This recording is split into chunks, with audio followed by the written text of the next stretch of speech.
नमस्कार, मैं चंदन कुमार और आप देख रहे हैं अपना पसंदीदा चैनल अंगवानी। इस वीडियो में हम बात करेंगे टेट को लेकर जो सुप्रीम कोर्ट का फैसला आया, उसके बाद से देश का कोई हिस्सा हो, कोई राज्य हो, चाहे कश्मीर हो या कन्याकुमारी, हर जगह शिक्षक इसी चिंता में है कि उनकी नौकरी रहेगी या नहीं रहेगी। आखिर अब इस तरह का फैसला आ गया है तो उनके मन में जो सवाल है कि आखिर सरकार की तरफ से क्या हो रहा है, शिक्षकों के जो संगठन है वो क्या कर रहे हैं। तो ये एक तरह से आप कमोबेश समझ लिए हर शिक्षक के दिमाग में ये सवाल चल रहा है। तो इस कड़ी में हमने आपको जो शिक्षक संगठनों के नेता हैं, शिक्षक हैं, उनसे भी हमने आपको पहले बात कराई कि आखिर ये मामला कितना गंभीर है, शिक्षकों को कितना मानसिक रूप से परेशान भी कर रहा है ये जो फैसला आया है। इस पर आज हमारे साथ दो खास मेहमान जुड़े। हमने सोचा कि क्यों नहीं स्कूल मतलब महिला शिक्षिका टीचर्स हम लोग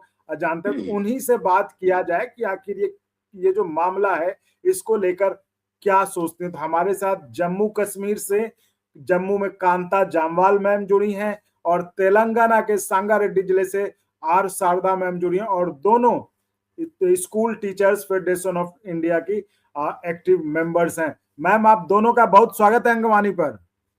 thank you sir. Sharda ma'am, आप ही से शुरू करते हैं। इस सुप्रीम कोर्ट का जो फैसला आया है टेट पे, उस पर तो बातें आगे बढ़ी और हमने अभी STFI के जो प्रेसिडेंट थे उनसे बात की। उन्होंने CN भारती साहब, उन्होंने कहा कि एक बड़ी अच्छी डेवलपमेंट हुई कि जितने भी देश में शिक्षकों के फेडरेशंस हैं वो सब एक प्लेटफॉर्म पे आए, उन्होंने ज्वाइंट एक्शन एक बना लिया है। तो ये सब सुन के थोड़ा ठीक लग रहा है कि अब जो समस्या थी नौकरी का, अब ये क्या होगा, तो कुछ लग रहा है ठीक है या अभी भी परेशानी उसी तरह की बरकरार है? तो एज अ यूनियन मेंबर तो हमें पूरा यकीन है कि वो जो पिटीशन करे और हमारा जो आने वाले जनवरी में एक जनवरी फरवरी में पूरा एक प्रोग्राम बनाया गया है ऑल फेडरेशन के तरफ से। बट स्टिल कॉमन टीचर्स को उतना स्टिल अभी भी है क्या, ठीक है कर रहे हैं, कार्रवाई तो चल रहा है, रिप्रेजेंटेशन भी चल रहा है, पर वो जो तलवार है टेट का अभी हमारे पास है, तो उसको पार करना पड़ेगा। तो मुझे हमको रिस्पेक्ट मिलेगी, कुछ राहत मिलेगी नहीं बोल के वो लोग बहुत उतावले से देख रहे। जी, तो हम चलते हैं। अच्छा, आप जी, आपका मैम थोड़ा नेटवर्क ये हो रहा था। ठीक है, जब आपका नेटवर्क ठीक हो जाता है तब तक हम चलते हैं कांता मैम का। मैम, आप बताएं। जी सर। आप बताएं, क्या कुछ परेशानी, जो चिंता थी, दिमागी टेंशन था कि क्या होगा, अब क्या हाल है? हाँ सर, थोड़ा रिलीफ तो है, बट टेंशन अभी भी बनी हुई है। पहले बहुत ज्यादा थी, अब थोड़ा सा कम हुई है। जैसे ऑर्गेनाइजेशंस ने पार्ट लिया है, सभी टीचर्स भी अवेयर हुए हैं। ये जो एक मेंटल पीस टीचर्स का डिस्टर्ब हुआ पिछले टाइम पे, वो बहुत इफेक्ट करा है, सबको ही बहुत इफेक्ट करा है। एक सोसाइटी में एक टीचर का बहुत अहम रोल होता है। सो उसको इस नजरिए से देखना कि इनको टेस्ट फिर से इनका लिया जाए, तो वो एक बहुत मेंटल हैरासमेंट थी। सो अभी थोड़ा उसमें रिलीफ है, थोड़ा टीचर्स लोग अभी थोड़ा नॉर्मल है, बट अभी भी कुछ वैसा माहौल कभी भी चेंज हो सकता है। कुछ ऐसा फाइनल डिसीजन तो अभी नहीं है। हाँ, मतलब ये लग रहा है कि चलिए कुछ ना कुछ हो रहा है। जो एक मामला रुका पड़ा था, थमा हुआ था, एक मतलब आगे कुछ दिख नहीं रहा था कि अब सुप्रीम कोर्ट का फैसला, चूंकि सुप्रीम कोर्ट का ऑर्डर आ गया है तो ऐसा हो गया। तब उसके आगे कुछ पता नहीं चला था आगे क्या हुआ। तब ये लग रहा है कि चलिए ठीक है, शिक्षकों के संगठन है तो अब वो कुछ ना कुछ कर रहे हैं। ये तो ठीक है। शारदा मैम, आप आवाज सुन पा रही हैं हमारी? हाँ, अभी सुन पा रहे हैं, बोलिए। आप दोनों के मुझे लगते हैं कि काफी अच्छा खासा समय हो गया है इस स्कूलों में पढ़ाते हुए, सेवा देते हुए। तो इस फैसले को कितना व्यवहारिक मानते हैं? मुझे लगता है आप 20 वर्ष से तो दोनों ज्यादा ही पढ़ा चुके होंगे आप लोग। हाँ जी, हाँ। तो हमारी में नॉर्मल टीचर्स का कैसा रहता बोल तो गवर्नमेंट नौकरी आने के लिए बहुत जुद्दोजहद करना पड़ता है, टेस्ट लिखना पड़ता है, उसमें क्वालिफाई होने के हम्म। बाद इंटरव्यू चलता है, उसके बाद नौकरी आते हैं। तो सब लोग क्या बिल्कुल। सोचते हैं कि गवर्नमेंट जॉब आएगा तो क्या अश्योर्ड है कि रिटायर होने तक हमारा काम तो बरकरार रहेगा। बट एकाएक ये सुप्रीम कोर्ट का ऑर्डर से 5 साल के अंदर अगर उनका सर्विस है तो उनको टेट लिखने का जरूरत नहीं है, उससे ज्यादा है। और एक बात है, प्रमोशन के लिए भी आपको टेट क्वालिफाई होना है, और जो आप नौकरी अभी कर रहे हो उसको बरकरार रखने के लिए भी आप टेट लिखना है। तो ये क्या वो तो खाई और कुआ के जैसा हो गया, एवरीथिंग उतना गंभीर हो गया है समस्या हमारे मतलब एक तरह, ख्याल में। बिल्कुल बिल्कुल आप बिल्कुल सही कह रही हैं। मतलब ये मामला बिल्कुल एक तरह से ऐसे है कि अभी जो है हम बच्चों के भविष्य के बारे में सोचें तो कहाँ अपने ही भविष्य पे खतरा मंडरा गया है। क्यों कांता मैम? बिल्कुल सर, जी वेरी बिल्कुल सर, करेक्ट। बिल्कुल ठीक कहा आपने। ये अपना ही भविष्य अंधकार में नजर आ रहा है। ये तो बिल्कुल से बात सही है, क्योंकि अब 20-20 साल जो 25 साल टीचर एजुकेशन डिपार्टमेंट में है, वो 10th तक पढ़ा रहा है। अब टेट अचानक से आने से वो किस तरीके से उसको लेगा, क्या उसको मेंटल हैरेसमेंट होगी। तो अब वो छोड़ के क्या वो पहले अपनी प्रिपरेशन करेगा कि मैं पेपर में एग्जाम दूंगा, मैं उसमें मैंने पास होना है। तो वो एक मेंटल स्ट्रेस जो है वो है उसमें। हाँ ठीक है, अगर प्रमोशन के लिए आप रखते हो टेस्ट, एंट्रेंस रखते हो, टेस्ट रखते हो, वो ठीक है। ठीक है, आगे प्रमोट होना है तो उसके लिए टेट जरूरी है, वो तो समझ में आता है। अब जो 20-20 25-25 साल नौकरी कर बैठे हैं उनके लिए टेट तो वो कुछ मतलब वैसे हाँ, बात तो सही है बिल्कुल। क्योंकि अच्छा एक बात ये बताइए मैम, आप दोनों भी जब आई होंगी नौकरी में तो उस समय भी तो आप कांता मैम जम्मू कश्मीर से हैं, आप तेलंगाना से हैं शारदा मैम, तो आप दोनों ने भी तो अपने स्टेट में जो भी एग्जाम रहा होगा, जो भी उस समय जी एक फॉर्मेलिटीज होंगी वो करके ही पास करके ही आए होंगे आप। जरूर। जी आप सर। बीएड अगर जो ट्रेनिंग करने के लिए है, वो कॉलेज में इंटर करने के लिए भी एंट्रेंस टेस्ट पास करना पड़ेगा, फिर क्वालिफाई होंगे हम। देन एजुकेशन करने के बाद एग्जाम लिखने के बाद ही बीएड पास होंगे। और उसके बाद हर रिक्रूटमेंट के लिए बहुत स्ट्रिक्ट रहता है। हम जब हम एक हाई स्कूल टीचर के लिए आए, 1 लाख से ज्यादा एप्लीकेशन में से खाली 150 मेंबर्स को, वो भी हर सब्जेक्ट में 30 मेंबर्स को सेलेक्ट करें। इतना 1 रिगरस लाख एप्लीकेशंस में 150? ओनली आप फर्स्ट स्क्रीनिंग एग्जाम, मतलब आप जो है, उसके बाद मेन मतलब एग्जाम, उसके बाद इंटरव्यू। इंटरव्यू 1 घंटे का इंटरव्यू, इतना कम, इतना टाइट कंपटीशन से नौकरी आने के बावजूद 30 years plus, almost 25 plus years का सर्विस रह के अभी हम प्रमोशन के लिए ने, हमारा नौकरी रखने के लिए भी हम टेट लिखना पड़ रहा है। तो मतलब उस समय जो वैकेंसी निकली थी, आप उसमें 1 लाख एप्लीकेंट्स में 150 सक्सेसफुल में से एक थी आप? यस, लाख में 150 में एक थी आप, बताइए। वो हाँ। एग्जाम पास करके, और आप कांता मैम आप कौन सा एग्जाम पास करके आई थी? नहीं सर, मेरा मेरा एक्चुअली प्रोसीजर हमारे यहाँ पर फॉर्म भर के वो मेरिट लिस्ट वाला रहता है मेरिट नहीं बनाते हैं? उसमें। अच्छा। हाँ, उसमें हाँ 12th के मार्क्स, तो ग्रेजुएशन आपके के। यहाँ भी तो भाई काफी संख्या होगी अप्लाई करने जी वालों की। जी बिल्कुल बिल्कुल सर। मैं देखो, मैं सर मैंने एमए किया है, डबल एमए हूँ मैं, एमएड किया है मैंने। इतनी मेरी क्वालिफिकेशन होने के बाद प्राइमरी टीचर हूँ मैं, प्राइमरी टीचर ही मैं अपॉइंट हुई हूँ। सो इतनी क्वालिफिकेशन होने के बाद अब जो है एक मतलब देखो, जब आप सर्विस दे रहे हैं उस टाइम पे अगर आप एंट्रेंस रखते हैं, आप लेते हैं, वो बात अलग है। जब वो पास करके, जैसे शारदा मैम अभी बता रहे हैं, वो तो इतने लाखों में से 150 में से सिलेक्ट होकर आए हैं, तो कोई तुक नहीं बनता है। ठीक है ना, फिर से वो टेस्ट लेने जी। का और वो टेट रखने का, अच्छा फिर तो कोई तुक नहीं बनता है। और एक बात है, अभी चलिए। एनसीटी का तो रूल्स तो है, जी। पर जब ये लागू हुआ था, एनसीटी आया 2010 में, तो उन्होंने वेरी क्लियरली बताया कि जो भी रूल्स अप्लाई होंगे वो प्रोग्रेसिवली वो साल के बाद जो रिक्रूटमेंट होगा वो क्लियरली बताए थे। हम तो वो लॉ बनने के पहले भी थे, तो वो क्लियर कट अंडरस्टैंडिंग के साथ था कि ये रिट्रोग्रेसिव नहीं होगा। उसके बावजूद अभी सुप्रीम कोर्ट का ये जो रूल आया है, और 2 डिफरेंट लॉ केसेस के हिसाब से मिलके एक ही जगह दे दिए। और ये rule it is not just for government teachers, सरकारी टीचर्स को नहीं, प्राइवेट टीचर्स को लागू होगा, एडेड टीचर्स को लागू होगा। हर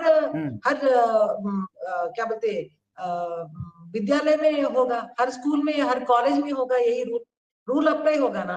तो इतने लाख टीचर्स है, अगर वो करेक्ट है तो इतने ऑलमोस्ट लाइक 7-8 स्टेट्स के गवर्नमेंट, पूरे रूलिंग गवर्नमेंट वाले ये टेट के तरफ से जो है वो रिपील कर रहे हैं, उसको रिव्यू पिटीशन डाले हैं। दैट मीन्स अगर वो राइट है तो क्यों डालेंगे? गवर्नमेंट को क्या पड़ी है टीचर्स के प्रिविलेजेस को, नहीं तो टीचर्स का सर्विस को प्रोटेक्ट करने का? वो सरासर रूल का वायलेशन है। और गवर्नमेंट में अभी ये फेडरल सिस्टम ऑफ गवर्नमेंट में स्टेट गवर्नमेंट और एजुकेशन स्टेट का तरफ है ने लिस्ट में है के बावजूद सेंट्रल गवर्नमेंट अपना रूल्स लागू करे तो it does not look proper, it is not proper actually. इसीलिए इतना ज्यादा जितना आप देखें तो हर राष्ट्र से कोई ना कोई ये इस मुद्दे पर बहुत ज्यादा एजिटेशन है, प्रोटेस्ट है, स्ट्रगल है, रिप्रेजेंटेशन कर रहे हैं। तेलंगाना में तो हम हर एमपी को जाके बताए और इस मुद्दे के ऊपर बात करने के लिए हम उनको रिक्वेस्ट करे हैं। और एक हमारे एमपी यहाँ से, हमारे राष्ट्र के एमपी ये इस बारे में ऑलरेडी छेड़ चुके हैं बात वहाँ पार्लियामेंट में।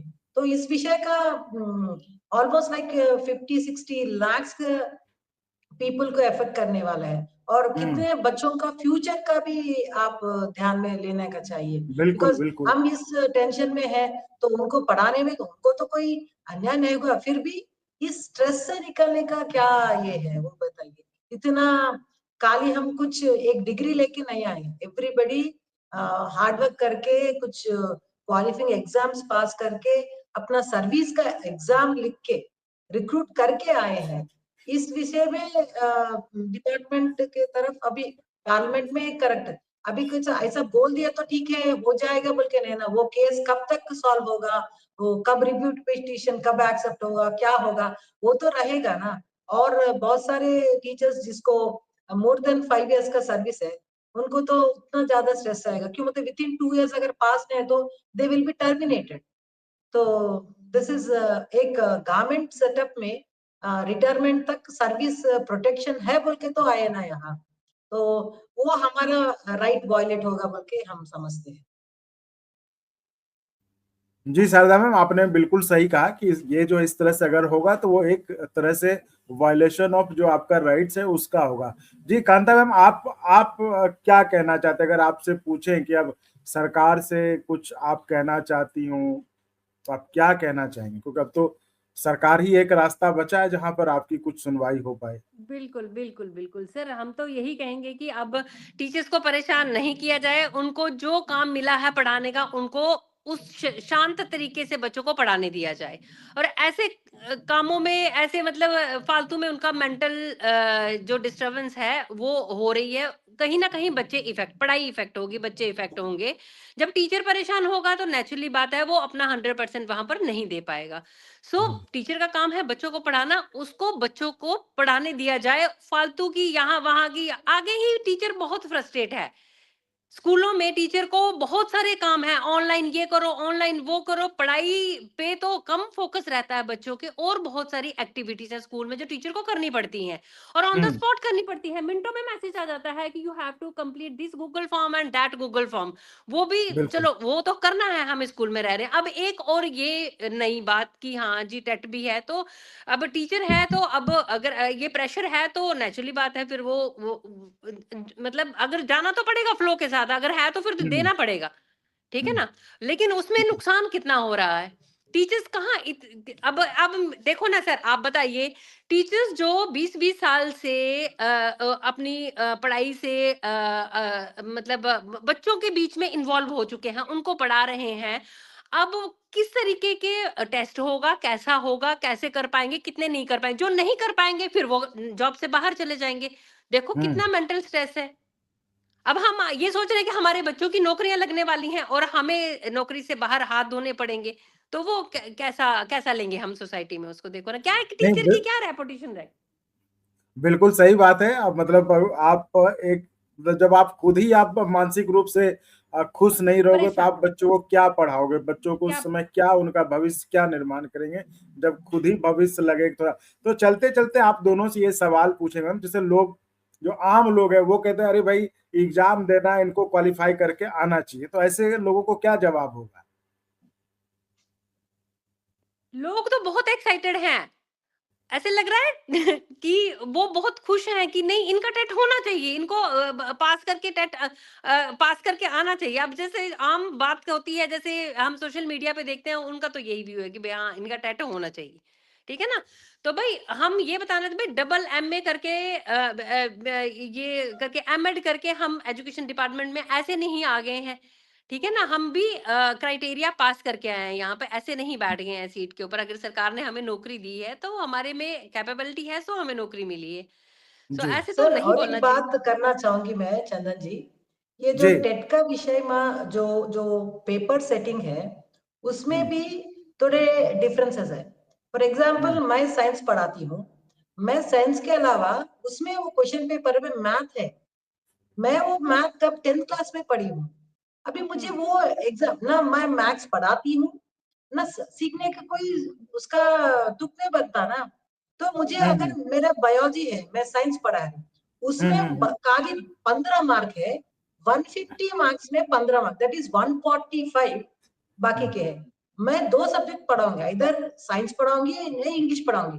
मुझे हम्म, तेलुगु का एग्जाम लिखना पड़ रहा, इंग्लिश का एग्जाम लिखना पड़ रहा, मैथ्स का, फिजिक्स का, केमिस्ट्री का, इतने सारे। मेरे सब्जेक्ट के 15 मार्क लिख रही हूँ, 145 मार्क्स में बाकी सब्जेक्ट में पढ़ा रही हूँ। हम्म, और हर स्टेट में डिफरेंट है पैटर्न। तो ये एग्जाम के लिए स्टेट को दे देना चाहिए। तो उनके स्टेट में जो सब्जेक्ट का कंटेंट का डीलिंग है, उसके हिसाब से वो लोग टेट का पेपर सेट करेंगे। हम्म, बट रूल्स वही है। आप मैथ्स भी पढ़ो, कल मेरे मैथ्स का क्वेश्चन पेपर देखे तो फिर मुझे 10th क्लास पास करना पड़ेगा, वैसा उतना डिफिकल्ट है। और मैं वो सब्जेक्ट पढ़ाने वाली नहीं हूँ, तो उसमें टेस्ट करने का क्या मतलब है।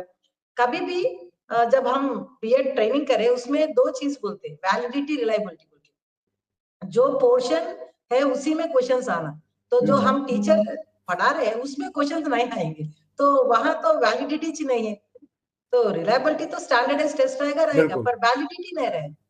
तो स्टेज को अगर दे हाँ। दिया जाएगा, तो वो क्वेश्चन पैटर्न, वो जो टीचर्स का सब्जेक्ट के हिसाब से अगर क्वेश्चन दिए, मेरे सब्जेक्ट में मैं कितने भी क्वेश्चंस पूछो, कितने भी डिफिकल्ट रहो, मैं am ready to face it. But other subjects का आई थिंक हम्म, आई वो रेलेवेंस नहीं है। इट्स नॉट दैट हम नहीं कर पाएंगे, टीचर्स को तो हर कुछ करना पड़ेगा। आजकल तो कोविड के बाद ऑनलाइन का जितना है, डिजिटल बोल रहे, आर्टिफिशियल इंटेलिजेंस, जो भी कर रहे, ट्रेनिंग करा रहे, ट्रेनिंग कितना भी रहो, कैसा भी रहो, उसको सीख के पढ़ाने का, सिखाने का तो काम कर रही है। We are always continuously learning. But ये जोर जबरदस्ती से जो है, एंड दैट टू रेट्रोग्रेसिवली कर रहे हैं, that is not hmm, proper बोल के हम फील करते हैं। और वो जो ट्रॉमा है, स्ट्रेस है, पास हुए तो आप रहते नहीं तो नौकरी में से दाखिल नहीं, बाहर निकल जाना पड़ेगा, आपको फायर कर देंगे, टर्मिनेट करेंगे। वो टर्मिनेट का वो शब्द, बहुत सारे बहुत हमारे चुभता पास है। तो दो टीचरों को हार्ट का स्ट्रोक भी आ गया, उतना हाँ टेंशन हो हाँ। गई। तो I think this is not required, इतना स्ट्रेस और स्ट्रेन से करना नहीं है। हम्म, जो भी है हाँ प्रॉपरली, और टीचर्स का जो काम है नेशन बिल्डिंग में है, तो बच्चों को उनको एक अपना देश का भविष्य के लिए बना रहे हैं। तो पक्का हम तो सीखेंगे, सिखाने का काम पे है।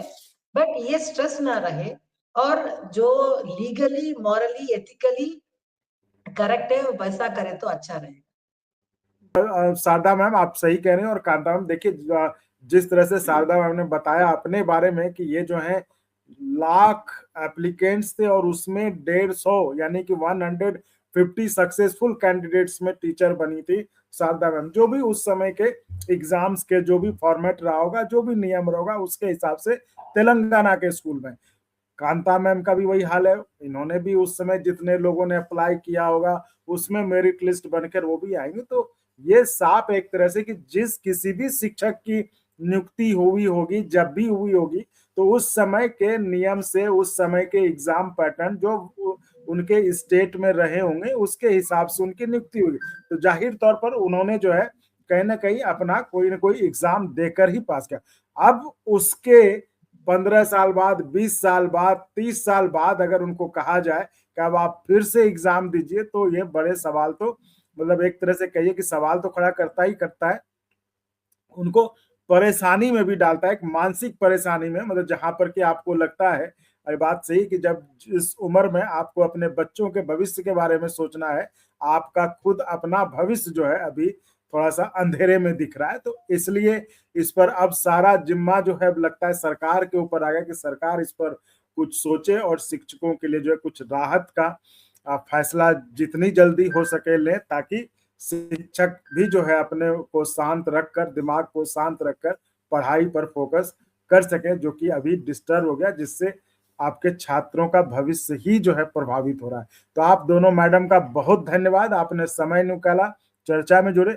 हम फिर आपसे जुड़ेंगे, चर्चा करते रहेंगे। चर्चा वाकई बड़ी अच्छी रही, और जिस तरह से आपने बताया, जो लोग सोशल मीडिया पे, साइट्स पे लिखते हैं कि टेट देना चाहिए, जिस तरह से आप लोगों ने जवाब दिया, तो ये मुझे लगता है कि लोगों में जो एक तरह से एक इम्प्रेशन, एक गलत ये है, वो सही करने की कोशिश जाएगी। तो इस वीडियो में फिलहाल इतना ही। आप ऐसे ही चैनल को लाइक, शेयर, सब्सक्राइब करते रहें।